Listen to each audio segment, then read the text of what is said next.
Hello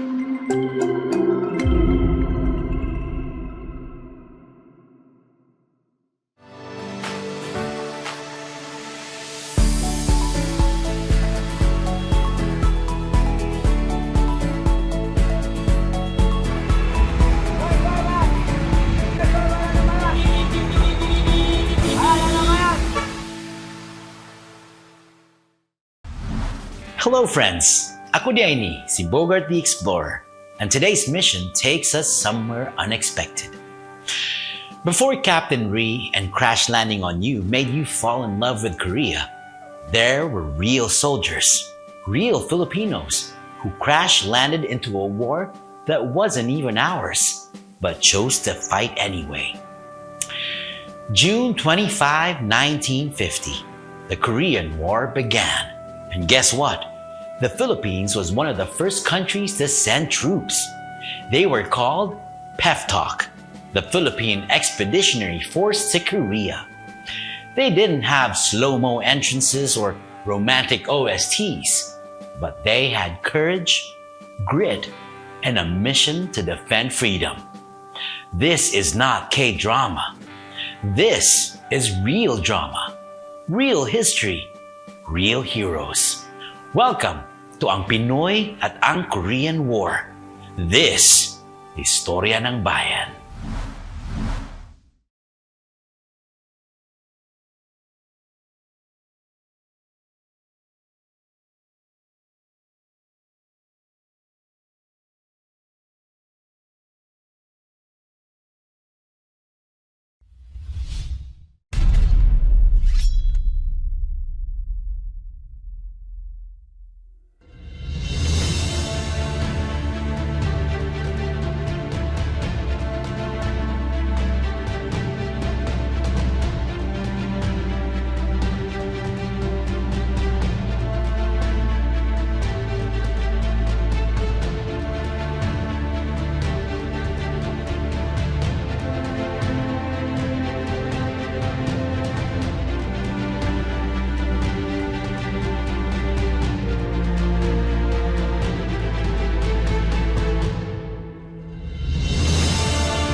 When the Korean War broke out in 1950, immediately the Philippine government, under the leadership of President Elpidio Quirino, offered to support. Although at that time, we still recovering from the damage of World War II. They said, we have to sacrifice to fulfill the commitment of our country to help a member nation in need. And he says the price of freedom was something that we fought for with our blood, and we were going to do it again. Authorized under an act of Congress, Republic Act 573, which was passed in early September 1950. It provided the legal authority for a total of 5 different Philippine Battalion Combat Teams or PEFTOC battalions to help defend the beleaguered South Koreans.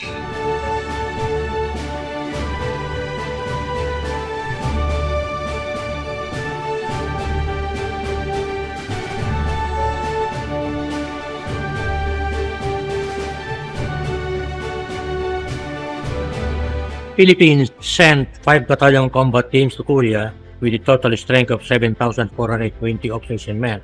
And it was only through the idea of President Quirino that we volunteered. We were never forced. I was young and we were trained, so we were prepared. No second thoughts. And since we had all volunteered, we were a very happy bunch, in spite of the fact that we anticipated hardships and deathly threats on the Korean front line. At Busan, still another nation joins the growing UN command as 1,200 men of a crack Philippine regimental combat team come ashore.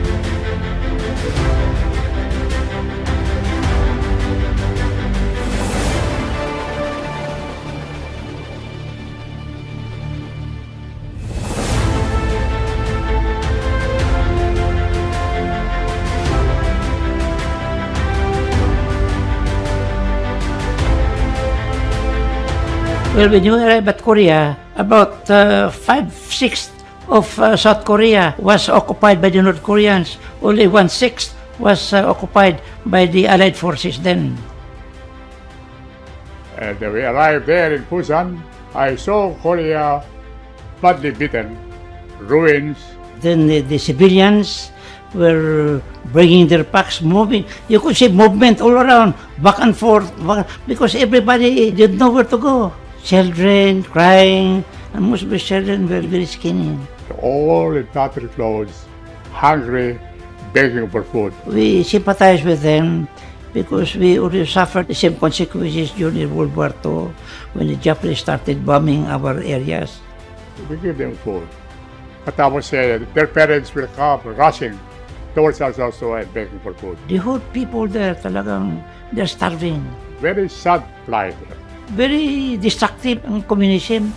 That's why we were expecting na talagang we are facing trouble. Then from there, we were transferred to Sariwon. Now that's the first time we noticed the cold. That was the coldest time during 100 years. It was about 15 degrees below zero.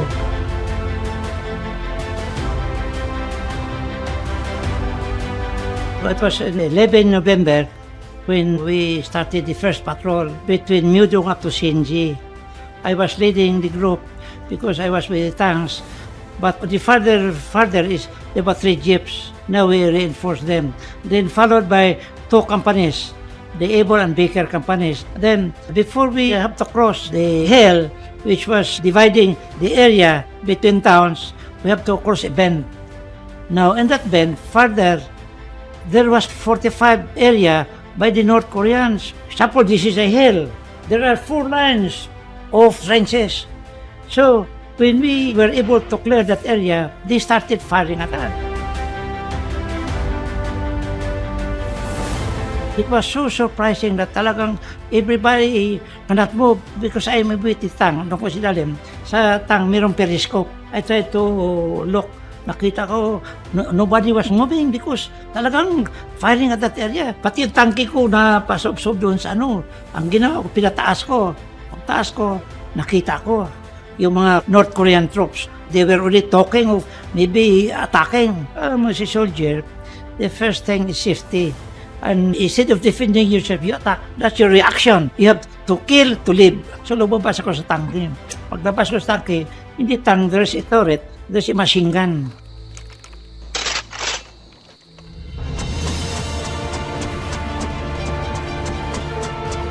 Yung machine gun, sa ingay lang, na-demoralize kayo. Ang lakas eh. Tug-tug-tug-tug-tug-tug. Ang ginawa, isa kundugan yun. Nagtakbuhan. Yung nagtubatakbo, tinitira. Hanggang to the point na all of them were nailed down. Kaya that time, yung mga tawa namin nag-attack. Ang dami nila, tumatira sa akin. Wala nakatama. Maybe it was God-sent fortune. Ano? Ngayon, after that, nung nahupa niya, about mga 30 minutes, there were about 42 dead at saka about 100 wounded. Ngayon, bumaba yung Amerikano, kinakongratulate ako because of that. Then after that, we proceeded to Shinji.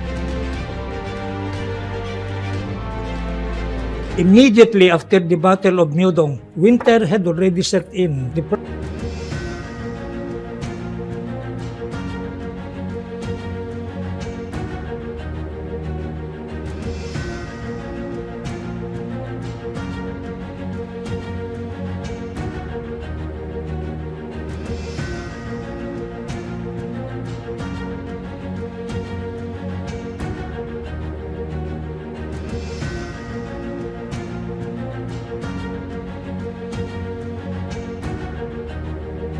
Pagkatapos niyan, come April na, pumunta kami sa farther north. Now, there was a report that they are going to attack the UN troops. Yun doon naman sa Yuldong. Just then, the Chinese and the Koreans were inaugurating the first phase of what they called Chinese Spring Offensive. Ang nangyari sa Yuldong, Ang 10 City nandito. To the right of the Bay City were the Turks, and to the left of them were the Puerto Ricans. There were now imminent signs that they were being attacked by the communists in mass. What the Chinese did was they massed their forces in the center, penetration, Dito nang atake sa atin. and then less strong forces on the side. There were Chinese who were able to penetrate the ranks of the Turks. The Turkish, iniwan yung pwesto. Similarly, the Puerto Ricans on the left also did the same. They gave way. Kaya nakapasok sila dito sa amin, na-encircle kami. Here come now the 10th City holding onto their line. Using the bayonet, hand to hand. Use of hand grenades and so on and so forth. Kulang lang siguro, duraan na lang. According to Voltaire, God is always on the side of the greater battalion. How can you face your only 700 when the Koreans and the Chinese had about 700,000?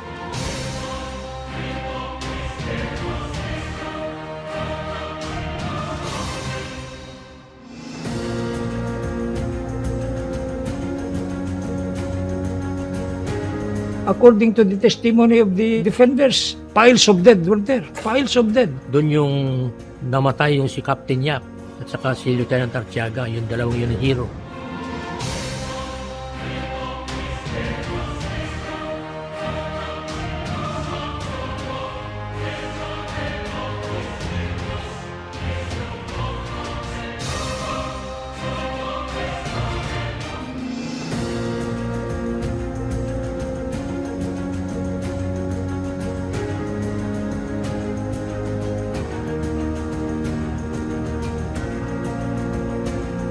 I was assigned as the reconnaissance platoon leader of the reconnaissance company of the 20th Battalion Combat Team PEFTOC, then under Colonel Salvador Absede.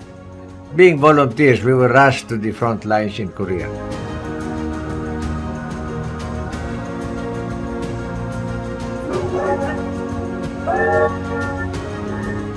We took a railroad that took us to north of Seoul, the capital of South Korea, and passed beyond the 38th parallel, where the rear echelon of the 20th Battalion Combat Team, PEFTOC, was stationed. And after spending overnight there, we were taken to our frontline positions, north of the 38th parallel, in the vicinity of the city of Chorwon, which is already part of North Korea. During the third week of May, our battalion decided that it is now or never. And I was picked by the battalion commander to lead the assault. And this is how I myself got into the big battle for Hill Erie. And I was assigned to do this with my platoon of about 40-45 men. We started the approach to the enemy fortifications at about maybe 4 o'clock in the morning. And in May, in North Korea, 4 in the morning is still very dark and very cold. When we got to no man's land, after a truck ride of about 30 minutes, we had to creep and crawl.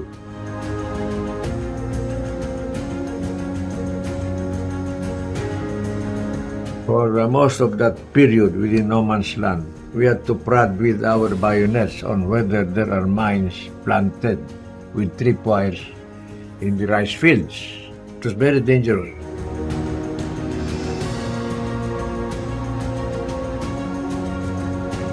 After about 2 hours of creeping and crawling, we saw really more clearly the enemy fortifications, which were our targets. We informed headquarters that we're here already in the assault line, we called it, ready to jump off towards the hill, but give us first the preparatory fires that we had planned.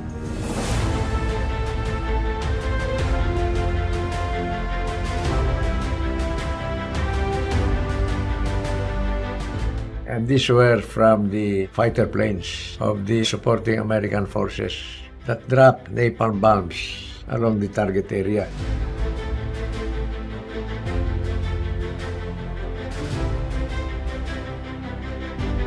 In the meantime, we were advancing up the hill, But when the napalm bombs were falling too closely to us and endangered our troops, I called headquarters to cease fire on that and then bring in the artillery.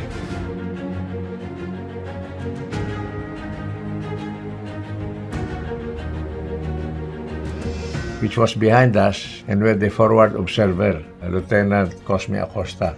He did a good job of bringing in our artillery to bear upon the target area. And we continued advancing upward. When we were too close to the enemy positions, we called for ceasefire of the artillery, but we asked for tank direct fire.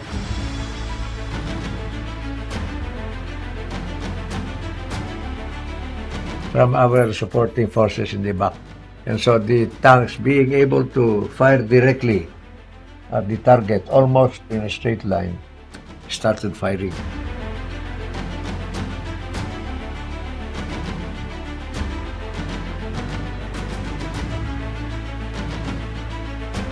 As the tanks were firing, we continued to advance to very near the top of the enemy fortifications. And when it was time to do it, I said, lift the tank fires, we're going to attack.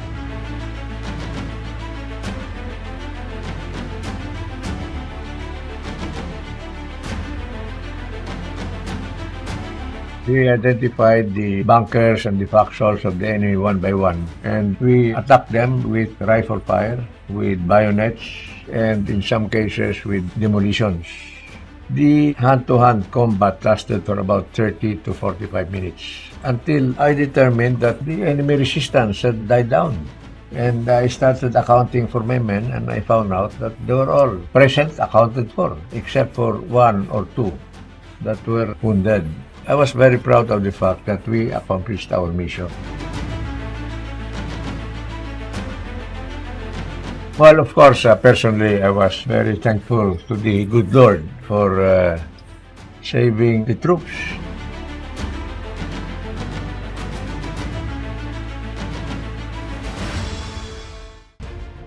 And then the 19th BCT came in.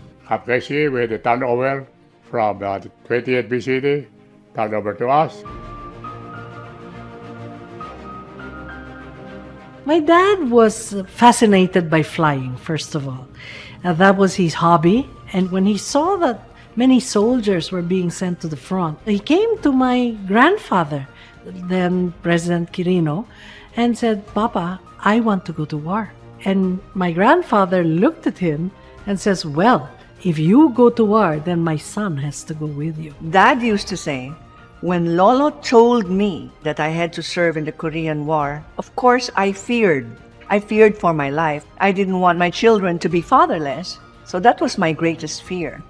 But the love for my father and my sense of duty to him as his son overtook any fears that I had. And so I said, yes, Papa, I will do it.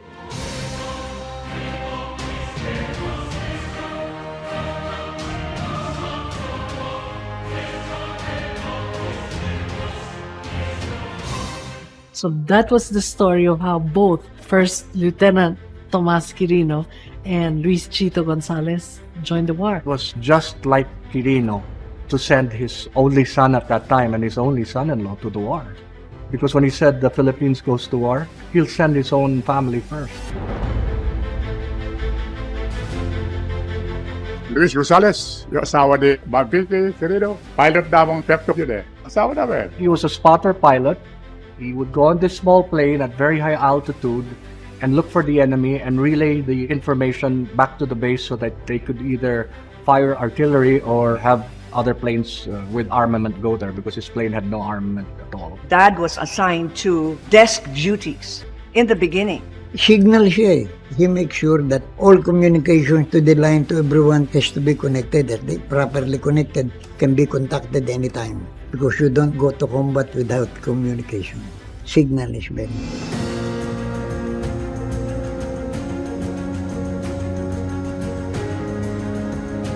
Because at this time he was married to the first lady of the Philippines, my mother, no? So siguro they wanted to give him some type of preferential treatment, and he didn't like that at all. So he wrote to them and he said for them to please give him combat missions. My mother even said to me that your father, quote unquote, would do anything to measure up in the eyes of his father in the sense of esteem and respect.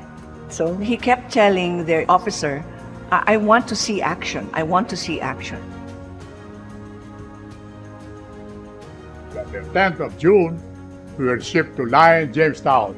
And that's about 3 miles long stretch of defense of the United States forces. And in 5 days, we were sent to the T-Bone Hills, that is Hill 191, and Hill Erie, towards the stem of the bowl, where the 1 regiment of Chinese are there. And we had a 4 days battle with the communist. Oh, no, terrible, terrible. You can just imagine artillery bomb dropping just in front of you, a few yards away, and then you're in the height of battle. If this is the hill that we occupied, the enemy was already crawling up, and our firearms, hindi na sila buputok. Barado na, ano? My company commander was requesting for firing position. Ibig sabihin, dito sa lugar namin, bombahin nyo na.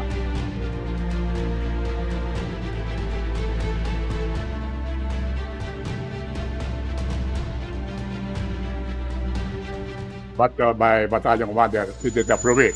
Dito rin, pinabagsak paikit.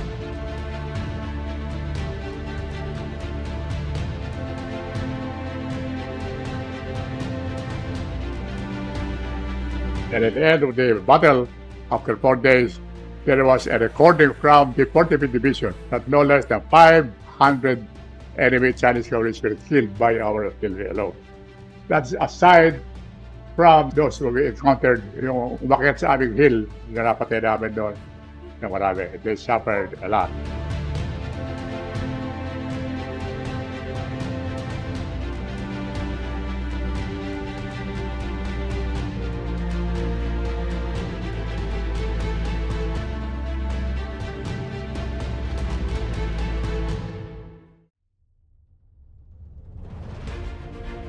We were about to leave, to be relieved by the 14th BGD.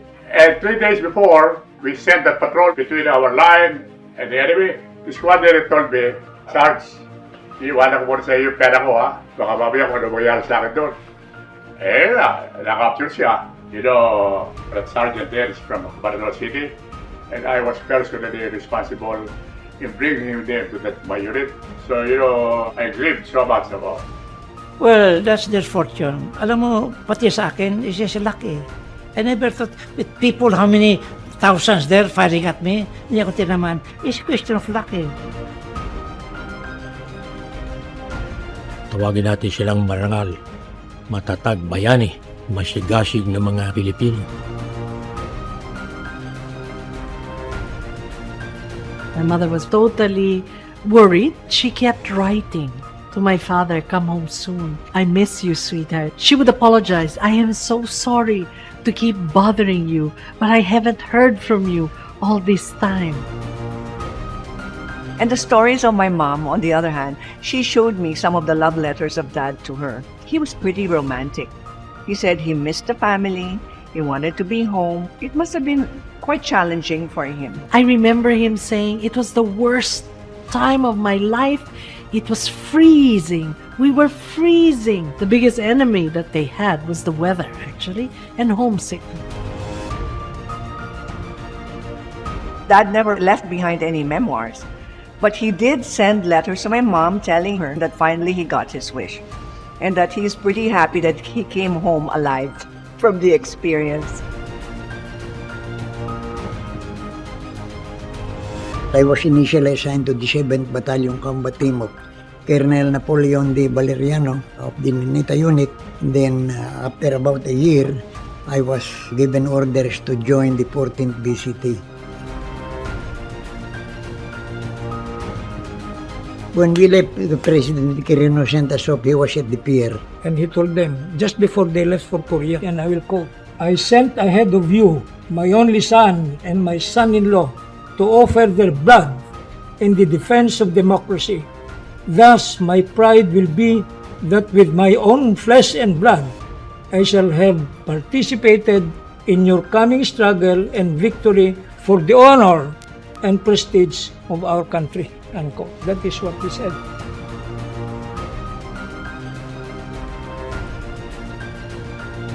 We relieved the 19th at Pike Saxon under the chestnut orchard. Then we were moved to Christmas Hill. That was our last battle. We replaced an American battalion who suffered a lot of casualties. So almost wiped out the one battalion of the 45th Division. To replace them, we have to climb up the hills. And then when we went up that hill, sometimes you vomit the smell of glass decaying. Yung dadaanan mo, mga patay. Minsan 5 level yung patong. Well, you get used to it.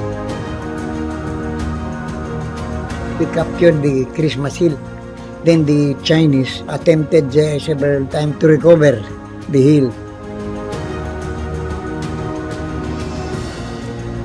They throw in battalions after battalions and try to inflict as much casualties. They throw in practically everything. Parang ubusin na yung bala. It's like New Year.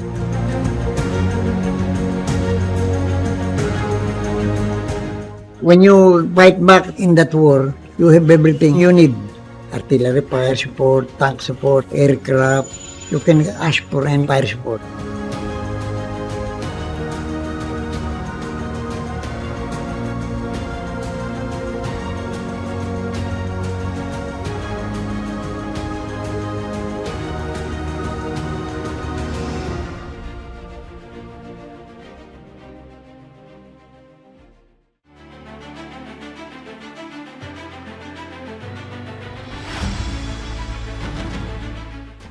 We held on to the Christmas Hill up to the time the truce was implemented. Took effect 10 in the evening, ceasefire na yun. Well, silent, and then everybody was out thinking about going home, and then be thankful to that you are alive and kicking, so it makes you feel good.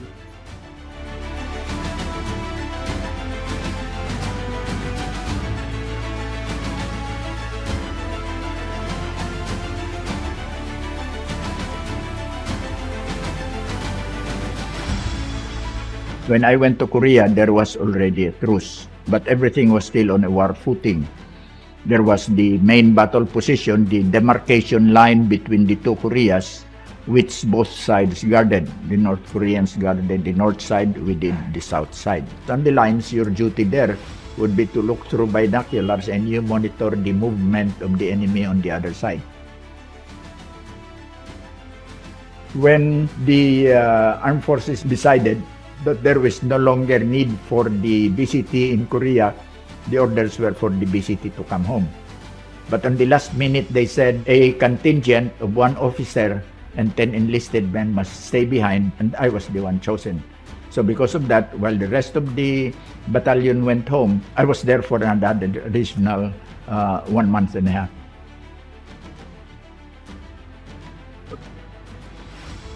Our contingent was myself, only 1 officer and 10 enlisted men. And we spent the last day more or less turning on equipment, so we were in fatigues and we were not really in very clean state. While we were waiting for our plane to Tokyo, all of a sudden, here was a major with all of the guy ropes asking, where's the officer of the departing Philippine contingent? I said, I'm the officer. I said, can you get your men ready? Because there are 3 generals who are coming to see you off. And sure enough, to send off a second lieutenant. And that, I think, shows more or less the spirit of democracy that prevailed in that UN organization, where notwithstanding your nationality, notwithstanding your rank, as a group you are considered a Philippine contingent and therefore entitled to the honors of arrival or send-off.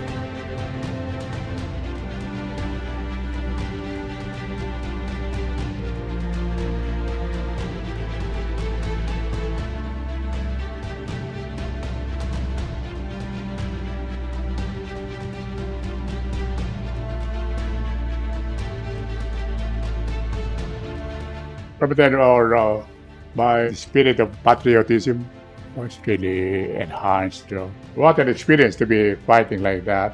It is something that I can be proud of, that my family can be proud of. Being part of PEFTOC was one of Daddy's favorite episodes of his life.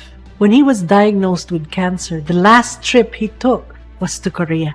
He wanted to go back to the 38th parallel to Panmunjom, just to go back and rekindle those memories. For me, that told me a lot about what he felt about being in the Korean War. Yung kabayanihan, kagitingan at katapangan ng mga Pilipino na sumabak sa Korea ay dapat mabigyan ng alaala. It is a moment of remembrance, but it is also a moment of extreme pride that our fathers and my grandfather saw it fit to be part of the democratic principles of freedom, that we did what it took to keep our cherished democracy. And to all the soldiers that fought hand in hand, side by side, heroes of the PEFTOC, I salute you all. May the youth, like we do now, and hopefully generations to come, may they never forget the freedoms that were purchased with your blood and your sacrifice.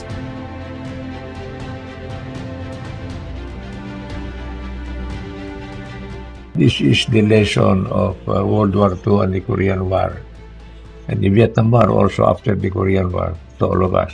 And some of us not only suffered from all of this, but some old warriors like this guy were there. But we were happy to do our little humble participation in all of that.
So what did we learn today, mga amigo? That before the K-drama love stories, there was a real connection between the Philippines and Korea, forged in the battlefield, not in a scenic north-south romance. Our soldiers didn't go there to find love.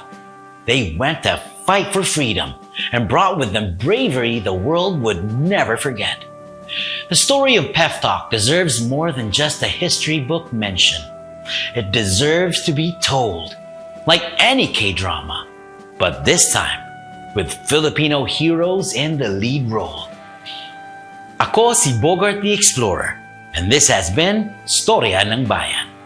Hangtod sa sunod, keep exploring mga kaibigan, and don't forget to like, follow, and subscribe to Storya ng Bayan on YouTube, Facebook, and Spotify. Support history. Support remembrance. Support Filipino greatness.